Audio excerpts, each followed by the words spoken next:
L'actualité ce matin, nous la faisons avec vous, Jean-Luc Romero, figure bien connue de la politique française. Vous êtes président d'élus locaux contre le sida et de l'Association pour le droit de mourir dans la dignité.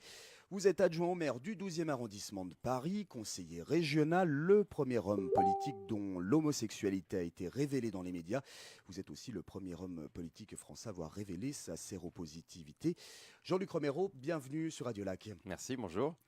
Nous parlons donc VIH ce matin. Vos réactions, vos interrogations, vos questions à Jean-Luc Romero sont les bienvenues par WhatsApp au 079 91 8 3000 ou comme toujours, vous le savez, en nous appelant au 0842 91 8 91 8. Jean-Luc Romero, vous êtes un habitué de Genève, on vous voit 1 ou 2 fois par année, quelque chose comme ça. Qu'est-ce qui vous amène par chez nous? Les Paradise Papers. Vous n'avez pas un compte chez J'aimerais bien avoir de gros moyens.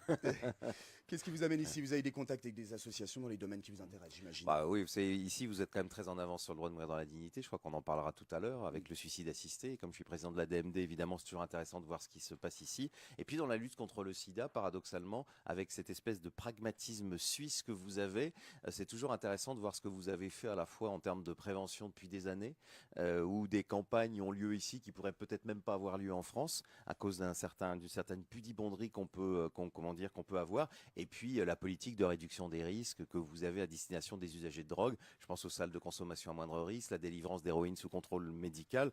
Voilà, il y a plein de choses ici qui sont des vrais enseignements pour le français que je suis. Autant de sujets dont on aura l'occasion de parler. Alors, votre cheval de bataille, vous venez de le dire, c'est la lutte contre le VIH. Vous êtes donc président des locaux contre le sida. À Genève, le Parlement, donc le Grand Conseil, se demande s'il faut ou non rembourser les tests de dépistage VIH. Quelle est votre réaction à ça, Jean-Luc Romero? Se poser la question me paraît une aberration en 2017. Quoi. Et c'est ça qui est étonnant. C'est, je vous disais tout à l'heure, vous êtes très en avance sur tout ce qui est les campagnes de prévention. Il y a un milieu associatif ici extrêmement fort. Et on se pose cette question alors qu'aujourd'hui, on sait qu'on a un espoir fou. On peut avoir un monde sans sida. On peut y arriver. L'ONU SIDA le fixe à 2030. Pour ça, qu'est-ce qu'il faut? Il faut d'abord qu'on arrive à dépister toutes les personnes qui sont séropositives. Si déjà vous mettez un frein en faisant payer le dépistage, alors qu'en plus c'est des sommes qui sont dérisoires. Je ne sais pas quelles sont les sommes au niveau 300 000 francs. Voilà, 300 000 francs. Et quel est le budget ici? Plus de 8 milliards. Voilà. Avec 8 milliards, vous imaginez. Avec ça, vous permettez à des gens de connaître leur statut. Donc s'ils sont séropositifs, d'être soignés et donc de ne plus pouvoir infecter qui que ce soit. Donc c'est formidable pour eux et c'est formidable pour la société. Je ne comprends pas qu'on ait encore ce genre de débat parce que quand même au moins en France, je peux dire que dans ce domaine-là, vous pouvez ouvrir toutes les formes de dépistage et si vous n'avez pas les moyens, le dépistage gratuit, vous l'avez. Voilà. Et donc que dans un pays aussi riche que Genève, on n'ait pas ça avec ces objectifs de la fin du sida, voilà, ça me paraît un débat quand même un peu ridicule. Est-ce que ce débat, justement, ne se retrouve pas en situation de l'avoir parce que aujourd'hui le sida ne fait plus peur, on ne le craint plus, on n'en meurt plus, du moins plus de la même manière. Est-ce que vous ne pensez pas qu'on s'est fait à ça finalement, Jean-Luc Romero? Oui, mais c'est vrai que les choses ont changé, il faut être honnête. Alors on n'en meurt plus dans nos pays riches. Parce que quand même, aujourd'hui, il y a presque 3000 personnes qui vont mourir du sida dans les pays pauvres. Et c'est ça quand même aussi tout l'enjeu. On n'en parle plus alors que ce serait bien de dire quand même aux gens pour qu'ils se remobilisent, on peut avoir un monde sans sida, vous imaginez, c'est quand même un défi fabuleux. Imaginez qu'en 2030, il y a des générations qui naissent et on leur racontera l'histoire du sida. Ce serait absolument fabuleux. On a ces moyens-là. Mais pour ça, il faut qu'il y ait une volonté politique parce que je crois que c'est à la base de tout. Et cette volonté politique, aujourd'hui, on ne l'a pas au niveau international. Et puis, on voit que ici, où il se passe un certain nombre de choses bien, on voit que concernant notamment donc les tests, concernant la PrEP, c'est tout à fait incroyable de voir qu'ici, vous avez de l'argent, c'est pas un souci. Si vous en avez pas, débrouillez-vous. Alors, on va rappeler juste 2 éléments de langage. Le fait d'être indétectable, le fait de prendre une trithérapie aujourd'hui permet de ne plus transmettre le virus. Et puis, vous parliez d'une autre chose qui est la PrEP, qui est donc un traitement en prophylaxie, c'est-à-dire si on a des risques d'exposition, ça nous permet de ne pas contracter le virus du VIH. La PrEP, aujourd'hui en Suisse, n'est pas remboursée. Elle est en France et ça marche. En France, elle l'est depuis le 1er janvier 2016. Et c'est important quand même, vous savez, c'est de donner un traitement préventif qui soit accessible à tous, parce que c'est quand même... Voilà, ça paraît complètement fou de dire vous avez de l'argent, vous pouvez éviter de vous infecter au VIH, vous n'avez pas d'argent, débrouillez-vous. Et en même temps, cet objectif, vous le disiez, quand on dit la fin du sida, certains se disent il n'y a pas de vaccin, mais on peut avoir la fin du sida parce que justement aujourd'hui les personnes qui vivent avec le VIH, qui sont sous traitement, en général, elles sont indétectables. C'est-à-dire qu'elles ne peuvent plus infecter. Et si demain, on arrive à dépister tout le monde, si on arrive à mettre tout le monde sous traitement, ben, c'est comme ça que le sida va disparaître. D'où utiliser tous les moyens de prévention. Et la PrEP est un moyen important aujourd'hui qu'il faut développer. Radiolac, à l'antenne, un auditeur a une question. Cette question par WhatsApp au 079 91 3000 de Christophe. Votre invité dit qu'il n'y a pas de volonté politique de mettre fin au sida. Pourquoi la faute au pharma ? Ah non, je ne dis pas la faute au pharma. Pour moi, il y a d'abord, parce que les pharma, ils ont plutôt envie de vendre des médicaments, ils ont envie de vendre la PrEP. Non, c'est de la volonté politique. On voit qu'aujourd'hui, on a un vrai défi. On peut arriver à un monde sans sida.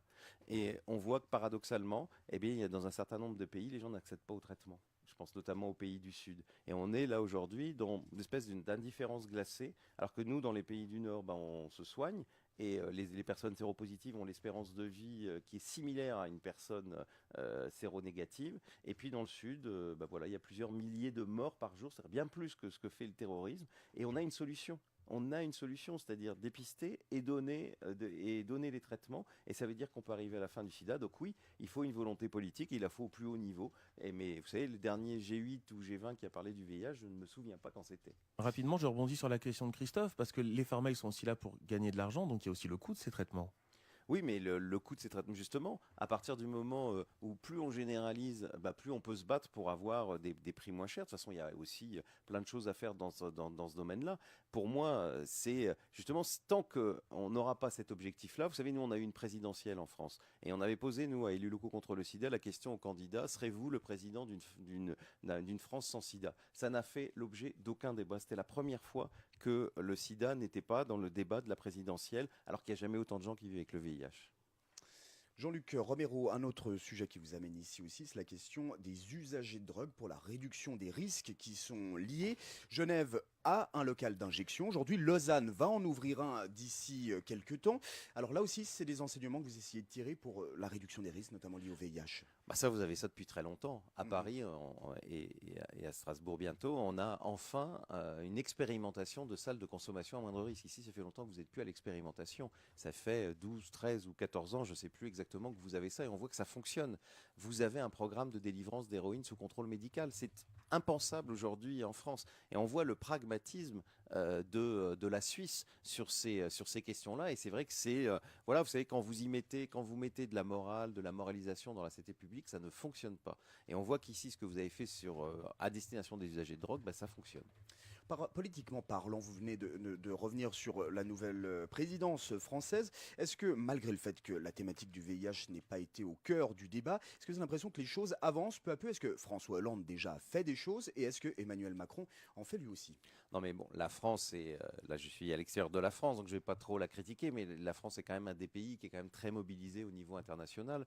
Mais c'est vrai qu'on a marqué quand même un peu le pas. On était le deuxième contributeur du Fonds mondial qui permet justement l'accès des pays les plus pauvres au traitement. On est devenu le troisième. On est devenu le troisième contributeur. On n'a plus augmenté notre contribution depuis un certain nombre d'années, en tout cas depuis au moins 6 ans. Et donc oui, on voit aussi que dans ce domaine-là, on a du travail à faire, même si je reconnais que si on compare à d'autres pays, la France n'est pas le pays qui est quand même le moins engagé dans la lutte contre le sida, où il y a une volonté. Et puis chez nous, tout le monde accède au traitement, les traitements sont gratuits, la PrEP est gratuite, le dépistage peut être gratuit. Aujourd'hui, personne n'est au bord de la route dans la lutte contre le sida. Vous parliez tout à l'heure des salles d'injection que nous avons en Suisse. Et il y a une réaction d'une personne qui nous dit « Je vis à côté de la salle de shoot de Genève, seringue, des personnes agressives.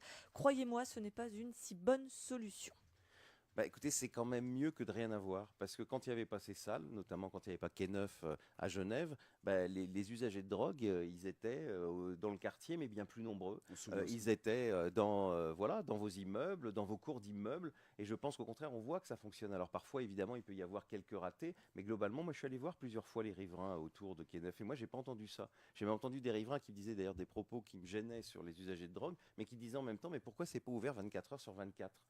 parce que quand même, il y a une vraie sérénité quand même autour de ce lieu-là. Je rappelle quand même que les usagers de drogue vont eux-mêmes récupérer les seringues dans l'environnement. Tous les jours, il y a des espèces de maraudes. Donc globalement, voilà, en même temps, oui, je comprends, s'il est en face, c'est jamais très agréable, mais vous savez, quand vous avez un lieu de SDF, les gens se plaignent. Aujourd'hui, il faut être aussi un peu solidaire, et je pense quand même qu'à Genève, vous l'êtes globalement, et je suis sûr que d'ailleurs, les Genevois ont voté pour ces programmes, et ils ont voté majoritairement pour ces salles de consommation, pour la délivrance d'héroïne sous contrôle médical.